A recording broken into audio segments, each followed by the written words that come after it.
All right, let's see what we can learn about the markets right now. I feel like they're going to be important at some point. Let's just take a look at the top market news. I'm using KoiFin, which is an like online app thing. Right now, I'm just on their trial access.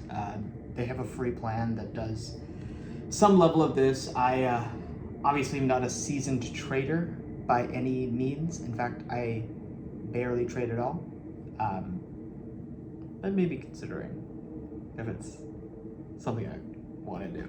I have a lot of interest in finances and the economy and how different factors, influence each other, how they influence each other, how the economy influences, culture and vice versa.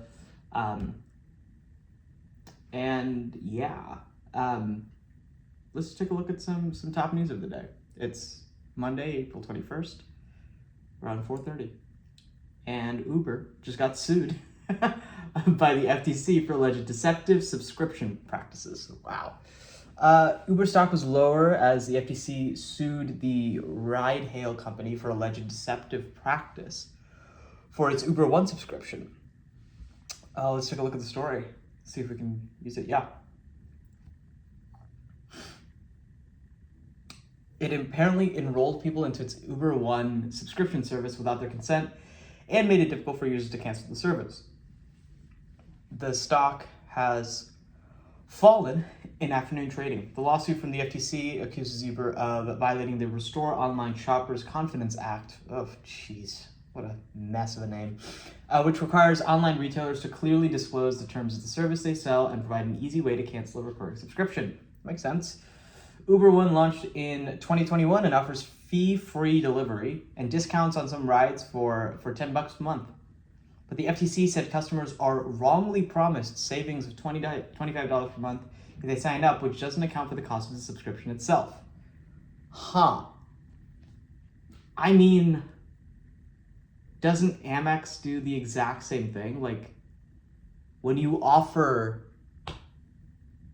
I guess if you say you offer savings of $25, then that's wrong. If you say that you provide $25 worth of value for your $10, which is, I think, the language that Amex uses, it's not bad. So I guess that's more of a kind of pedantics, but Customers looking to cancel Uber One have had to navigate as many as 23 screens and take as many as 32 actions to cancel. But Uber says that its practices do not violate the law. But the courts will agree with what we already know. Uber One sign-up and cancellation processes are clear, simple, and follow the letter and spirit of the law. Okay. Uber stock dropped $4 on the stock market today. Shares were already lower before the FTC published an alert about the lawsuit around 1 p.m. Today, shares pushed slightly lower following the news. However, Uber has gained about 19% so far this year compared to a 13% loss for the S&P 500. Why did it bounce back? It doesn't really say. Cool. Okay. So Uber falls. There's a lawsuit against Uber. Good to know. Let's go.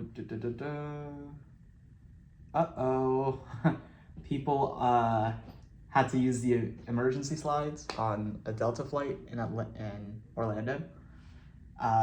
Flames erupted around the plane on the tarmac. There were no reported injuries, so that's good.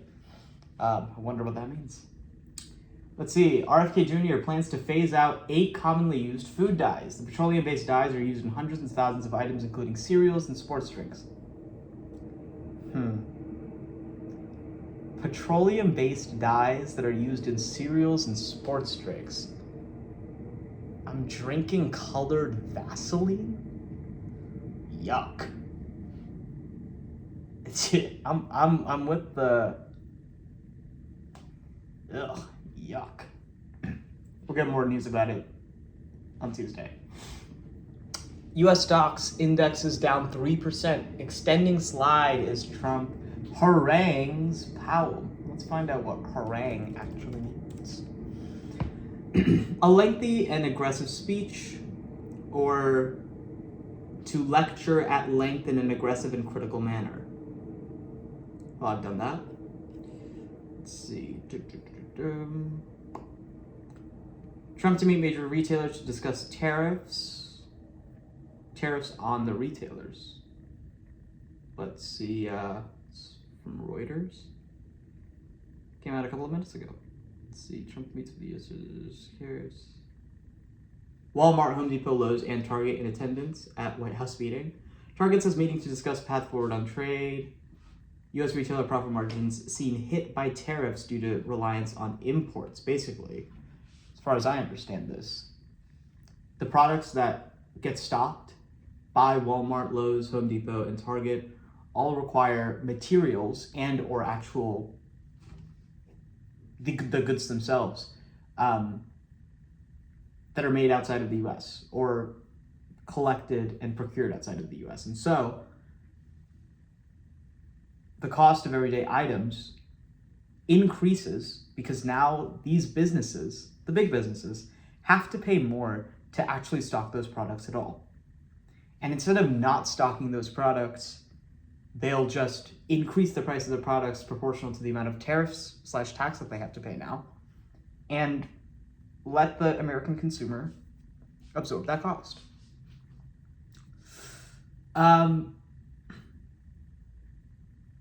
This is an interesting argument because on one hand, there's probably a balance sheet that is not in our favor on the global economic scale, which is a big factor in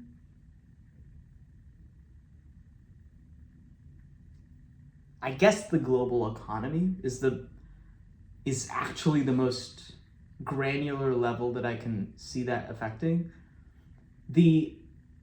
If we take that out as our goal and kind of see what the effects are of the tariffs, I mean, like, it really does seem like I'm having to pay more for products that I wouldn't have had to pay for otherwise, or wouldn't have had to pay premium for otherwise, simply because we're saying, look, we want you to pay your fair share and make this balance sheet work out. Long-term effects of this could be that a lot of the products that we get now from other sources, such as China and or any other production, heavy country, are made locally, and we can let our internal domestic markets fight out what the right price is. Maybe that's actually a little bit more fair if we're being very quote unquote nationalistic. Does that make sense if we consider a more globalist perspective? Probably not.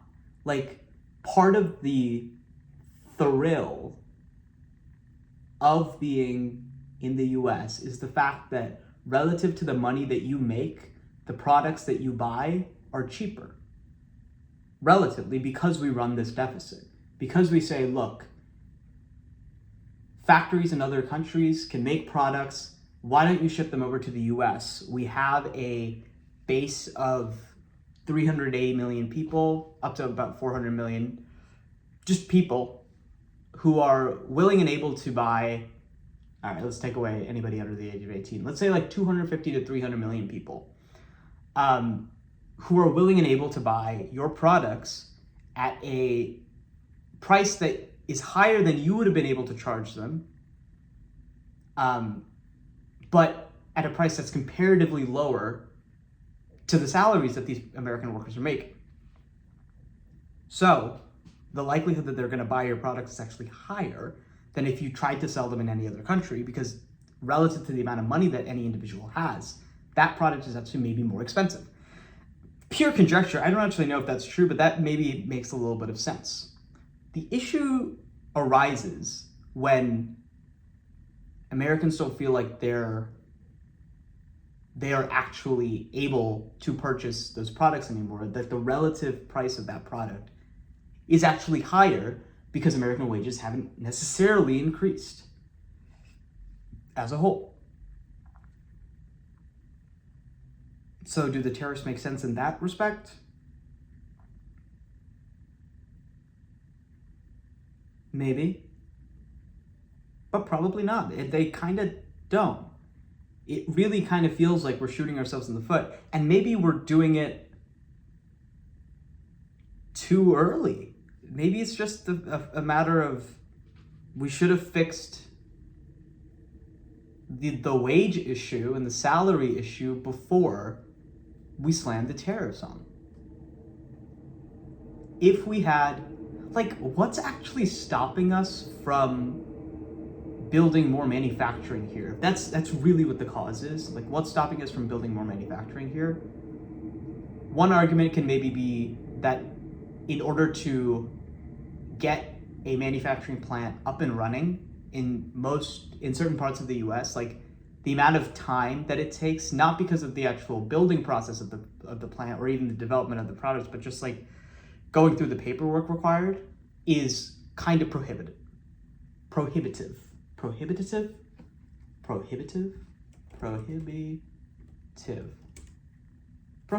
There we go. And since that's the case, we don't have as much manufacturing here, whereas it's much easier to set up shop in a different country. So maybe we loosen regulations that make it easier for us to build more things here. What does that mean? Okay, there are domestic markets and international markets. In the domestic markets, it probably means that the price of goods that are made in the US decreases because there's just more quantity of them. And they're not as precious, quote unquote, anymore. And we kind of already have a price set by the Chinese goods that we have here, foreign goods that we have here, let's call it that. This is a complicated issue.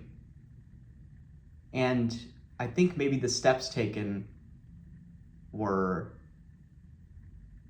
I think it was just ordered wrong. There was probably a way to do this that actually instilled some confidence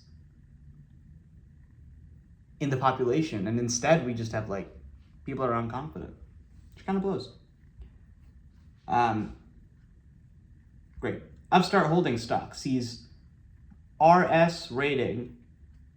Let's see, what the hell is an RS rating? Let's learn.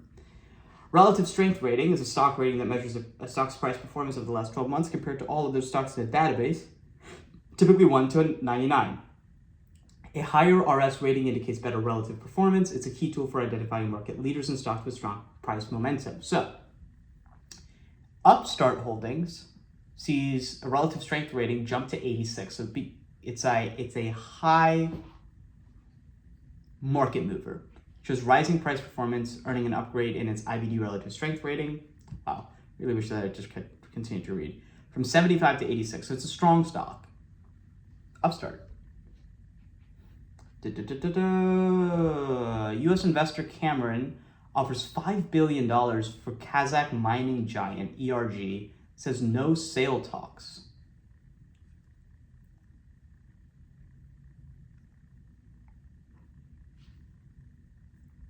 ERG formed task force to explore Kazakhstan's rare earth deposits. Rare earth, other critical minerals, a focus of U.S. attention.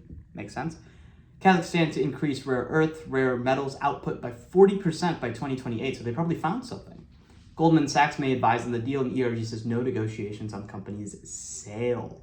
James Cameron has offered to buy Eurasian Resources Group, or the ERG, for $5 billion. However, Eurasian Resources Group said in a statement on Monday that there would be no negotiations on the company's sale. Okay, so James Cameron, not the same James Cameron that makes the movies.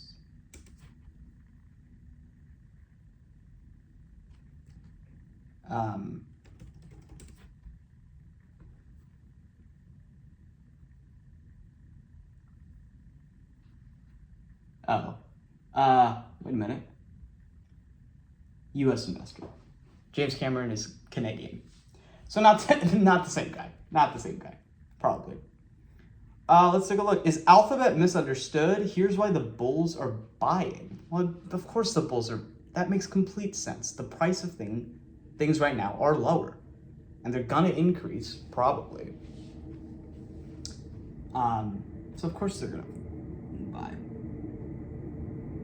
Although shares of Alphabet, which is the parent company of Google, have had a rough ride so far. Like several other members of the Magnificent Seven, the tech giant is under pressure. The stock is down 27% from its 52-week high and is 20% in the red year to date, firmly in bear market territory. Yikes.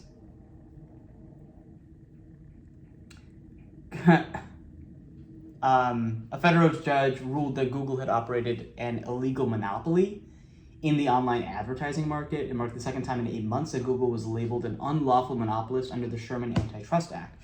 So they're getting just slagged. Yeah. They're getting slagged. But underneath the noise and short-term volatility, there's a strong bull case to be made. With a compressed valuation, strong fundamentals, and ongoing growth in critical business areas, Alphabet may be one of the most undervalued opportunities in the tech space today. Okay, so basically this is an argument saying that, hey, maybe buying Google right now, or Alphabet right now, is a good thing.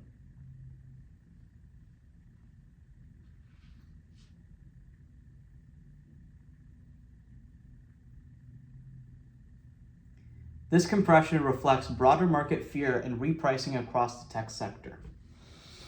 Let's generalize that concept and hope that we're right. A compression in a P&E ratio typically reflects broader market fear and may require some repricing across certain sectors. A compression means things are not going as the momentum of something has maybe stopped, and therefore it may be worth sussing out what the price of a certain stock or a certain group of stocks in an industry should actually be, because maybe some things are being overvalued or working against a bubble or something like that. Tariff resilience sets Alphabet apart. Unlike its tech peers, Apple, Tesla, or Nvidia, Apple's core revenue driver, digital advertising, fascinating. So most of Alphabet's revenue actually comes from digital advertising, not from the imported goods that they employ, that they have. Its business is more insulated from tariffs and less reliant on China, a key differentiator in today's volatile geopolitical climate. I think the fact that these big seven companies all kind of rely on China is maybe although we all kind of rely on China, and maybe that's the issue. Maybe that's the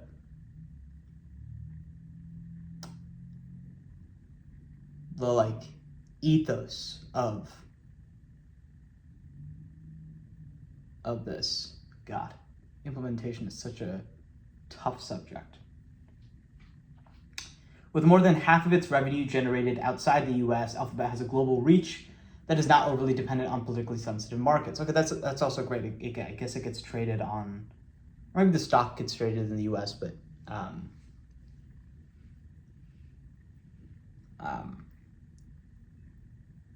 its revenue through what it scalps in its digital marketing or digital advertising endeavors.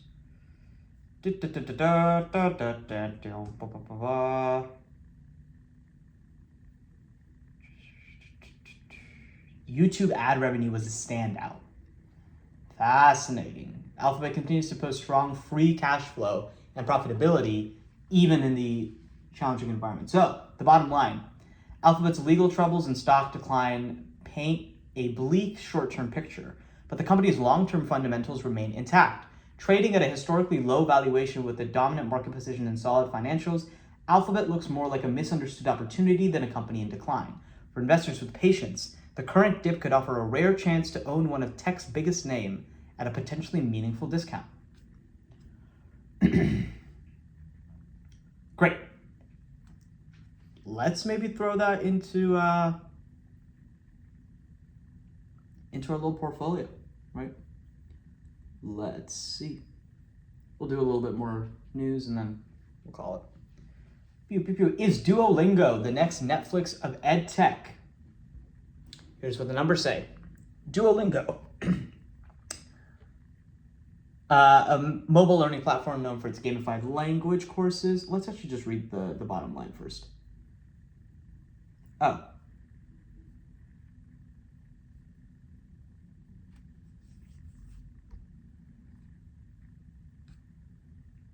All right, let's just read it.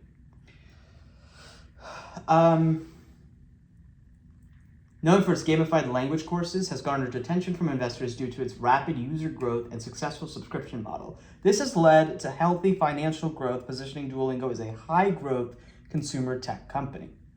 While aspirational, it draws comparisons to subscription giants. So because it has a subscription model, it's getting compared to Netflix and differentiates itself from hardware-focused tech sector companies facing geopolitical and supply chain challenges.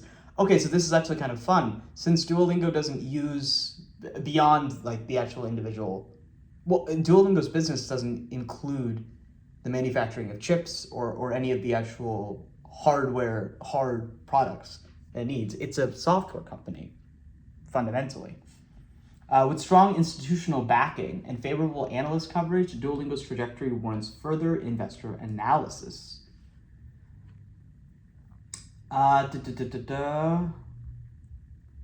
Daily active users have climbed to 40.5 million users every day. Wow, 51% increase from the previous year. The platform's success in fostering consistent user engagement is further evidenced by a strong DAU to MAU ratio. DAU Mao. What is DAU Mao? Let's find out.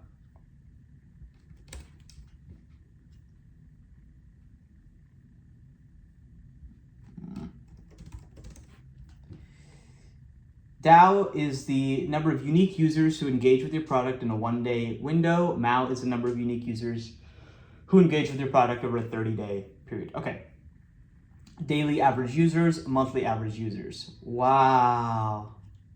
Or active, rather. Active users. I took a stab. Let's see, that can die. This cannot die. This is perfect. So, evidenced by a strong daily active user to monthly active user ratio of 34.7%.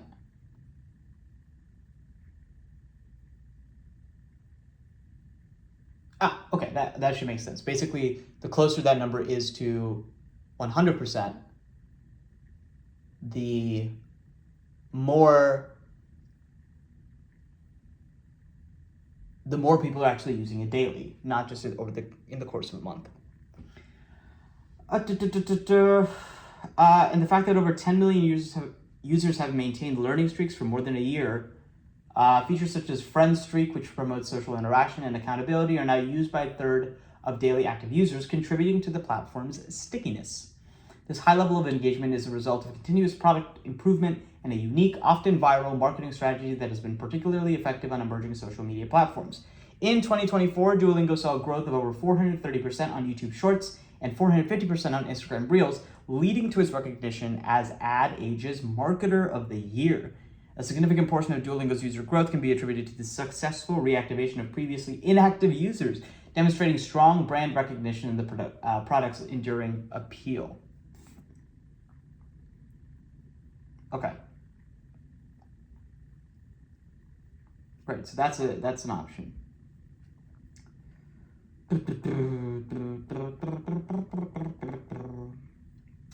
Trump warns of economic slowdown unless Fed cuts rates, triggering a sell-off. Sick. Wonderful.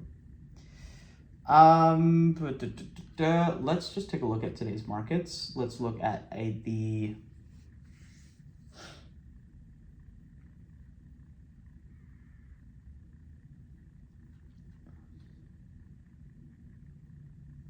so most currencies are down. Let's just look at currencies.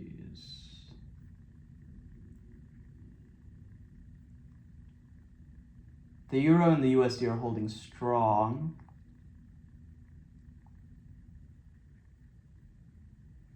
And we'll look at USD versus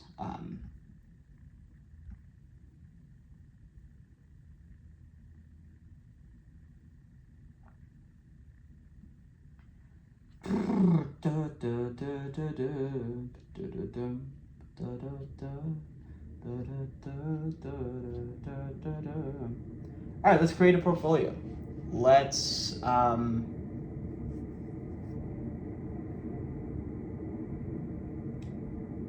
the ticker that we're going to add is Google, trading on the NASDAQ. We're going to add Duolingo, rather.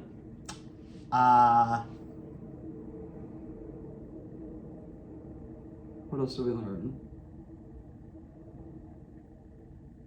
We'll add Uber just because we looked at it. Uber.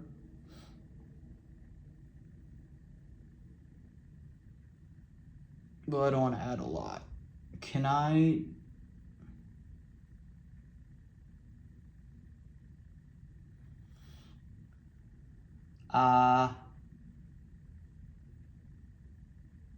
Let's say that I buy 100 shares of each.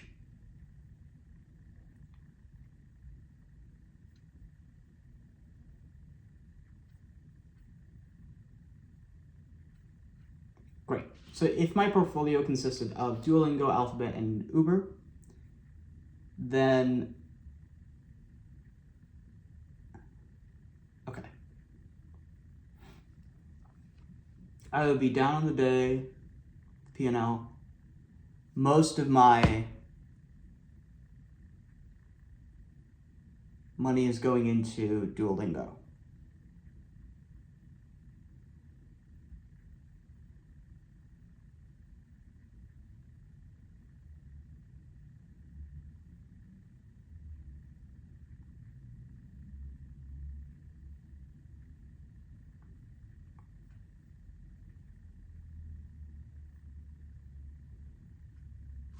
All right. So let's add SPY. We'll add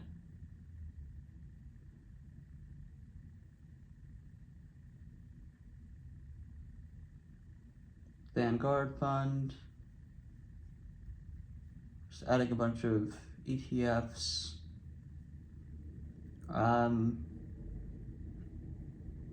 Light Triple Q. And let's just say that we've got 100 shares of all of this.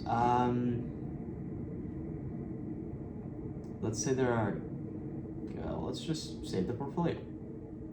Let's see where we're at. We're still down on literally everything.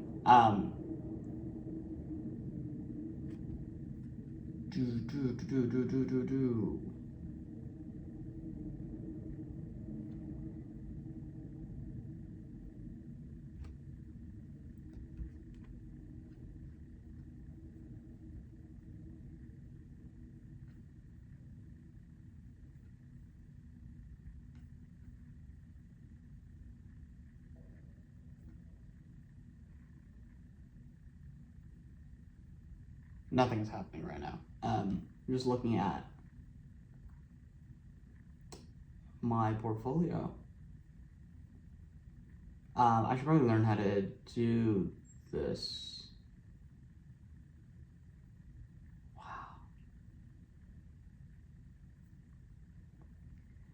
Wow. Let's start with template.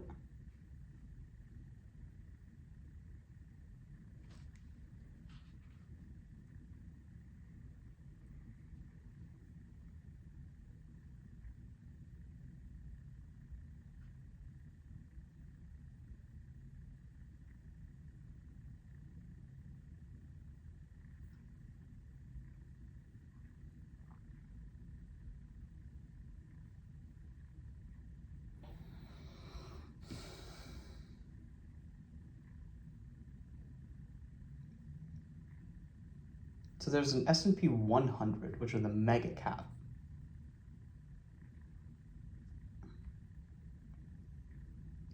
Investors, which, like, I can't imagine are actually going to get me any sort of returns. And also important to recognize that, like, the biggest gainers have only gained about 2%, 1.5%, whereas the biggest losers, including United Health Group Incorporated, rippity dippity, my guy,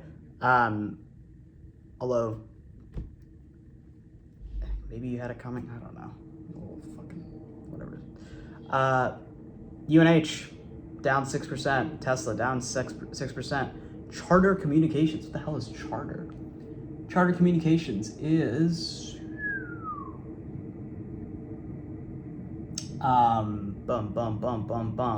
whatever it is down. Ugh.